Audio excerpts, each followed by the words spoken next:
The earth, what a remarkable place it is. There are so many things to see and enjoy beyond the wildest imagination. The earth is so full, so rich, so provident, and in so many ways. God's creations are infinite. When we came into this world, it was, you might say, a kind of journey. It was a journey through time and a journey through space. We see all about us an incredibly expanding civilization, and its growth reflects the ever-widening knowledge of man and his awareness of himself and his awareness, yet uncertainty, of his own destiny. As children, it all was such a remarkable game. A toy, a joy, a dream. But then somewhere, this paradise that was to go on forever, as we thought, this paradise is disturbed, and the knowledge of death comes into our consciousness. Then we wonder, why must it all be taken away? Why must the bubble dream be blown apart and then dissolve into nothingness? These are the great philosophical questions that plague the consciousness of many of us, and when we deal with them, we experience fear, we experience pain, we experience regret, we experience frustration. And under it all, there is the constant question, will it all be taken away? Why the long journey of your life and of my life? Why was it begun? Why does it continue? Why does it take millions and millions of different courses? And where do all the journeys lead?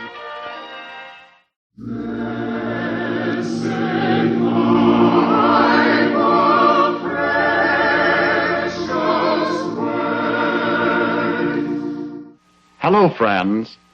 Today, the number of unbelievers in the world who have not accepted Jesus Christ as their Redeemer and Savior is constantly increasing.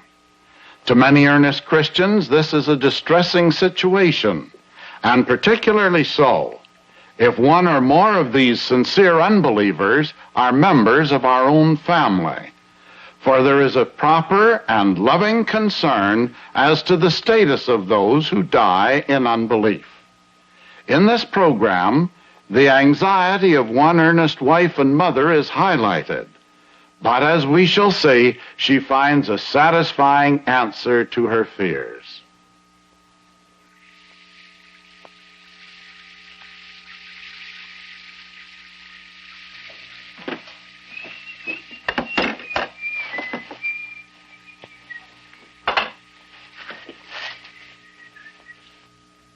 Oh, how do you do? How do you do? Coming out of the rain? It's a terrible day. It certainly is. Yeah. Well, tell me, what can I do for you? I came to inquire about the job you advertised. Oh, well, I didn't expect many people on a day like this. Won't you sit down? Would you like a cup of coffee? Well, I think it would be very nice, yes.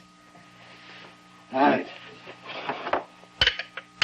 Well, now, tell me, do you live nearby? Yes, right off of Blueberry Road. Huh. Well, now, about the job. You know, since they built the expressway, not many come through here anymore. Oh, I am sorry. No, well, to tell you the truth, I'm not. If we were just half as busy as we used to be, well, I couldn't handle it anymore. As it is now, I need somebody to help me out afternoons. I see. Yep, you know, nobody comes in here during the day, not at this time. All you got to do is just watch over the place. I see. Say, have you ever worked in a diner before? Well, Is it important whether or not I have worked in a diner? Oh, no, not at all, not at all. But you just don't seem like a person who's worked in restaurants. Well, as a matter of fact, I haven't. Indeed, this would be the first time in many years that I have worked outside my own home at all. You see, my husband died. Oh, I'm sorry. And when I saw your ad, you were so close by, and the hours were so right for me, I just felt I could surely do, well, what's needed to be done. Well, I'm sure you can, Mrs. Clark. Right, Mrs. Clark. You know, the wages are not too great. Well, I didn't expect they would be. $2 an hour? Fine. Right. Then you're hired. When do you want to begin? Anytime. Today? Suits me. All right. That's fine. Say, you're foreign born, aren't you? Yes. How long have you lived in the neighborhood? Oh, about 5 years. Yeah, I thought so. I hadn't seen you around, though, ever. So you lost your husband, eh? Yes. Too bad. Any children? Yes, one. I tell you, Mrs. Clark, you can't figure life. You know that you're living. Before you know it, you're 65 years old. Huh. Say, was your husband a tall, dark man that drove a station wagon? Why, yes, but how would you know that? Well, I was just turning over an experience I had in my mind with a man that used to drop in here every once in a while. And, I'm inclined to believe it was your husband. He took his coffee with no cream and sugar, toast and marmalade light. Right. But how strange that you should remember that. He was a nice man. Every once in a while we used to have quite a heated argument. But all very friendly, of course. About what? Well, Miss Clark, I'll tell you. I'm very interested in the subject of religion. And you know that every time that subject comes up among my customers, I can't resist getting right in the heat of the argument. Well, your husband used to sit there and smile. Nice chap. But he wasn't too much for religion, was he now? No, he wasn't. We used to have many discussions ourselves.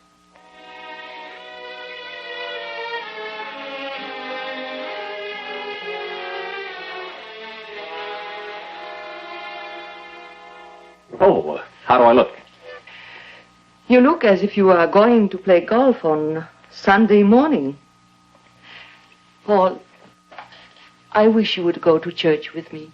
Oh, now, honey, we made our agreement a long time ago. Every Sunday morning you would go to church, and I would go out to play golf. And we agreed that we would never debate the subject again, remember? I know, but, well, so many years have passed, and I feel now that we made a terrible mistake in entering into that arrangement. You just simply don't know what you are missing, and it bothers me that you don't. Well, Helen, let me say that you don't know what you're missing out on the golf range. It would be a great exercise for the body.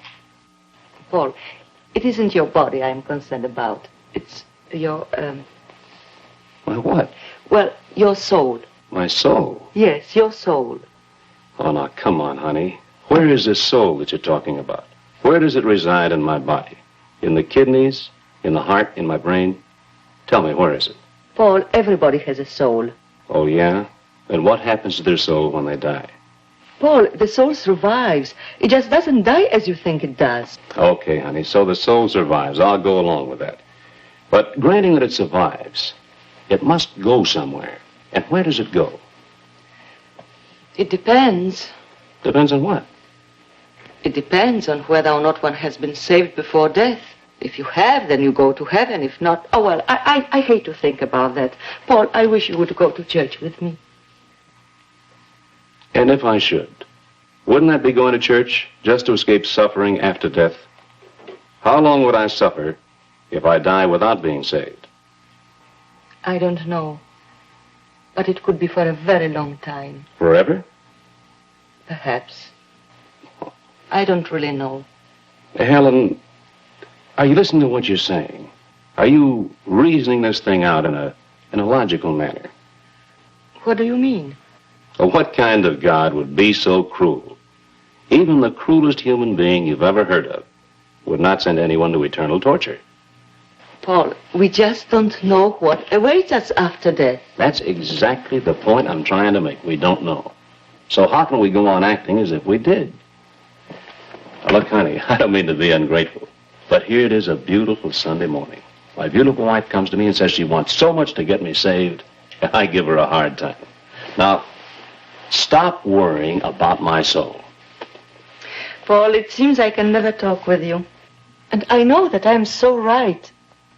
Because it's something that I can understand deep inside me. And yet, I can never make you understand. Yes, Miss Clark. That's the way it is when you believe in something deeply and want to share it with others. Oh, yes, they smile warmly and pleasantly, but they don't understand. It's very, very frustrating. Even more so for a wife or a husband. It's a frustrating experience. I know, because I've been through it myself. The terrible thing is when you think of all you might have said, and it is now too late. What do you mean? When my husband died and he was no longer in the house, I became almost haunted by the thought that I had failed to get through to him, and he died unsaved.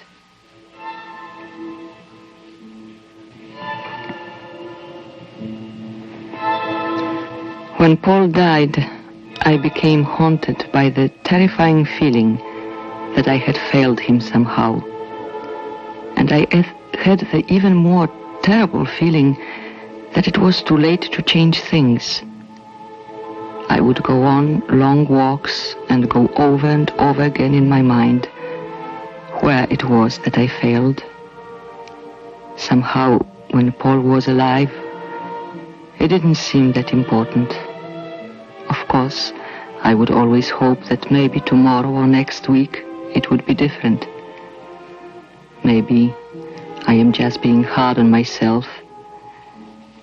After all, I had no way of knowing it would happen so unexpectedly.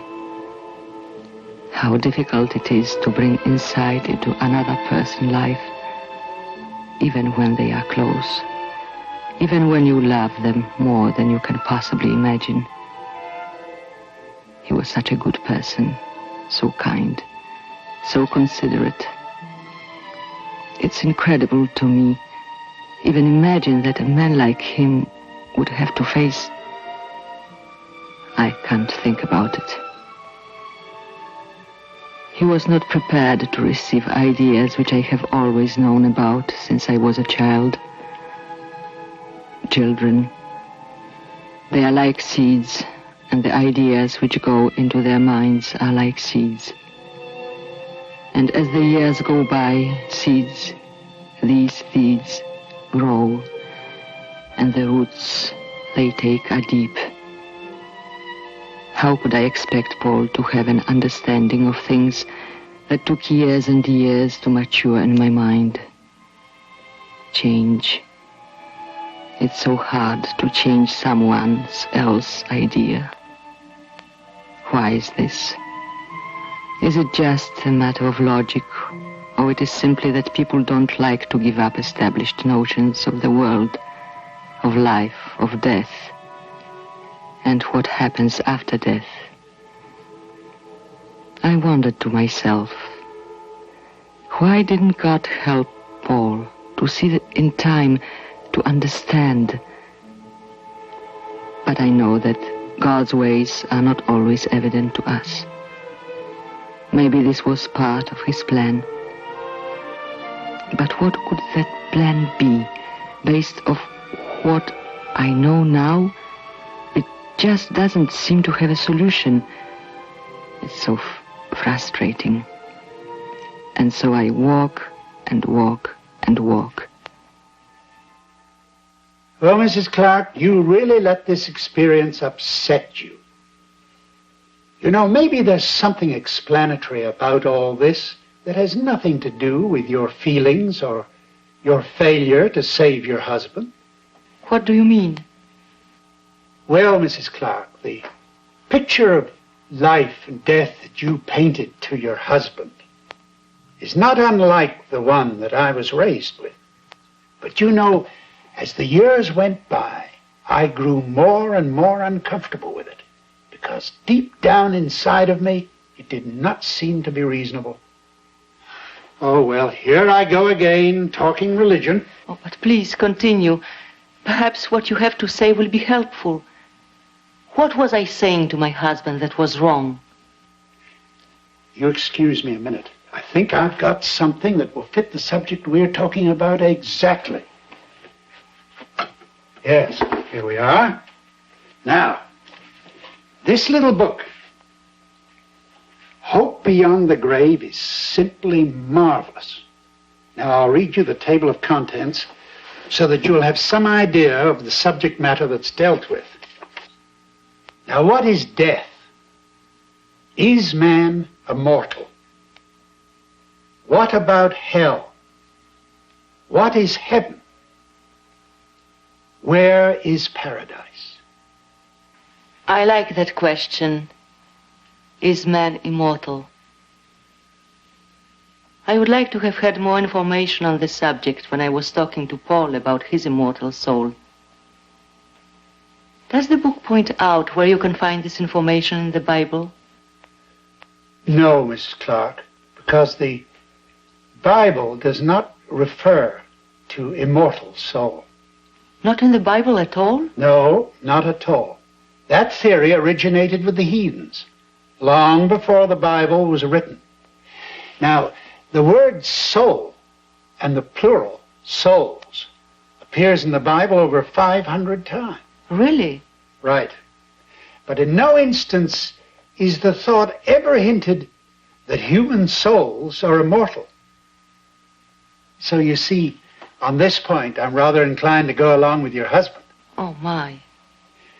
In fact, whenever the Bible discusses the subject of death in connection with the soul, it distinctly and clearly states that the soul, even as the body, is subject to death.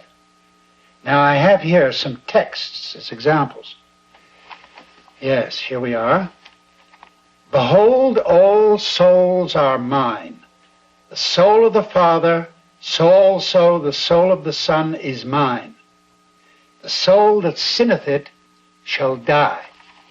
Now that's Ezekiel chapter 18, verse 4.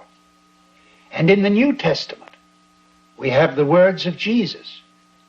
Fear not them which kill the body, but are not able to kill the soul.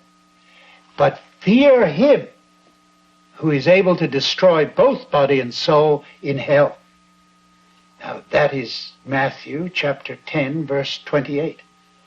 Yes, Mrs. Clark, even those souls which go into the Bible hell are destroyed, but not tormented. Mr. Winslow. Mr. Winslow, as I was telling you, my husband asked me where in the body the soul is located. Does the Bible answer that question? Well, you see, actually, Mrs. Clark, according to the Bible, man is a soul. Now, this is indicated the first time the word soul appears in the Bible. It is in Genesis chapter 2, verse 7. Now, here in this text, we're told that God formed man out of the dust of the ground, breathed into his nostrils the breath of life, and man became a living soul. It is not that God gave man a soul, but the whole being became a soul when animated by the breath of life.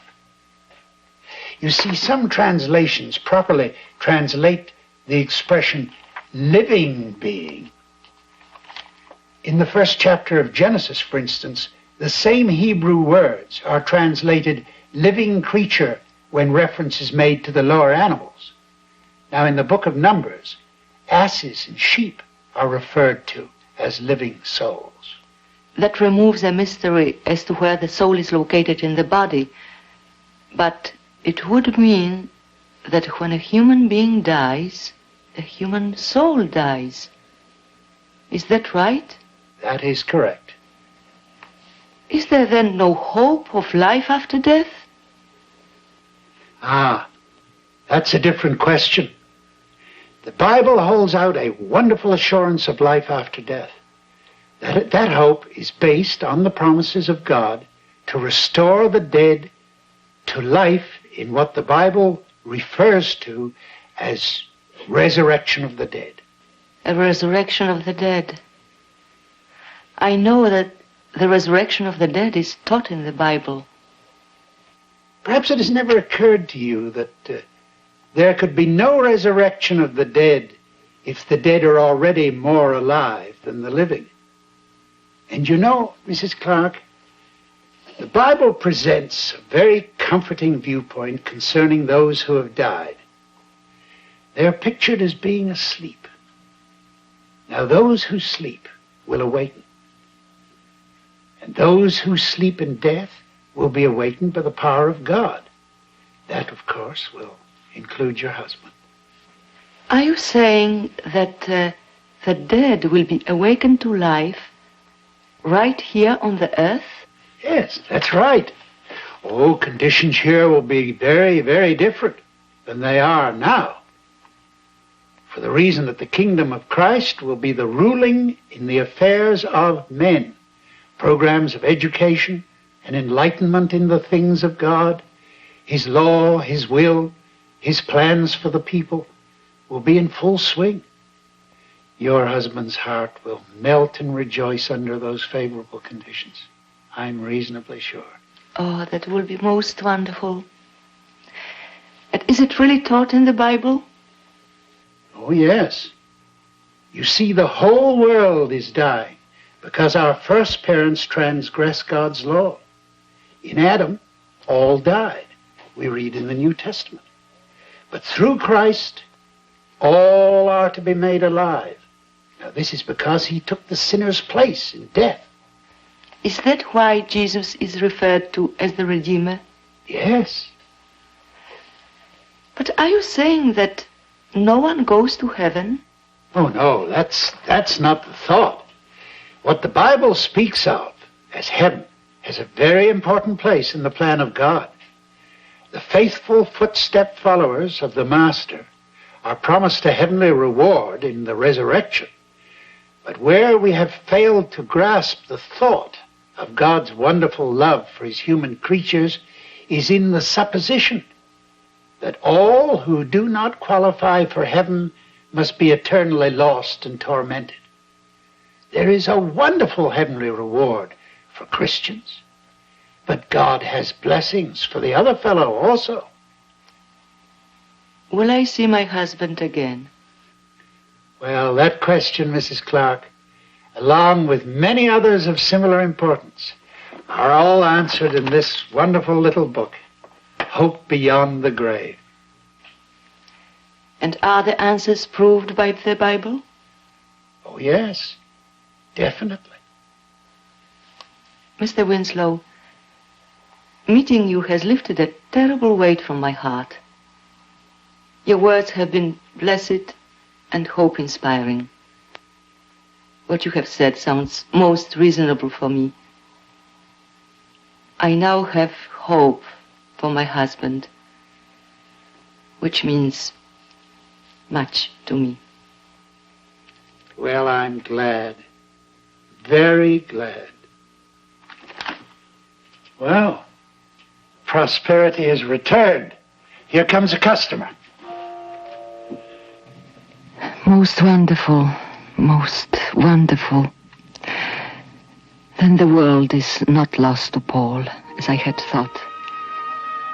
This beautiful world, with its skies, its oceans, its mountains, the flowers, the beautiful buildings, it will not be lost for him or for me or for anyone living or dead.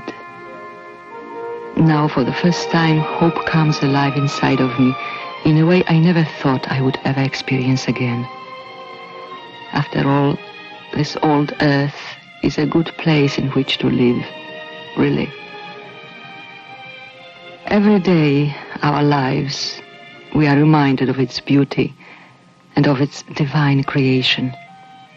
So Paul and I will meet again. And this world in which we had so much joy together, that we loved so much, will not be lost for him or for me. Hope. How the feeling of hope is suddenly coming alive in me again. Hope in the way children experience it when they play. Hope. The kind of hope which really helps you to go on and survive all the tragedies and conflicts. After all, when you think about it, what a paradise this earth will be. How glad we are that there is hope beyond the grave for the entire dead and dying world of mankind. And the little book, Hope Beyond the Grave, gives us the assurance of this. Have you ever wondered about heaven, Hades, paradise, the soul, and the resurrection? To many, these words suggest mysteries, but they need not be. What is death? Where are the dead? Will we ever see our loved ones again? Is there hope for those who have died in unbelief? The little book, Hope Beyond the Grave, discusses these and related questions in an understandable and satisfying manner. It reveals a God of everlasting love, a God that is worthy of our praise and worship. To view the booklet online, visit www.dawnbible.com, or to receive a hard copy of the booklet by mail, send us your name and postal mailing address and ask for the booklet by name. The title of the booklet for this program is Hope Beyond the Grave. Send an email to dawnbible@aol.com. The booklet will be mailed to you free and without obligation. And now, goodbye, and may God bless you.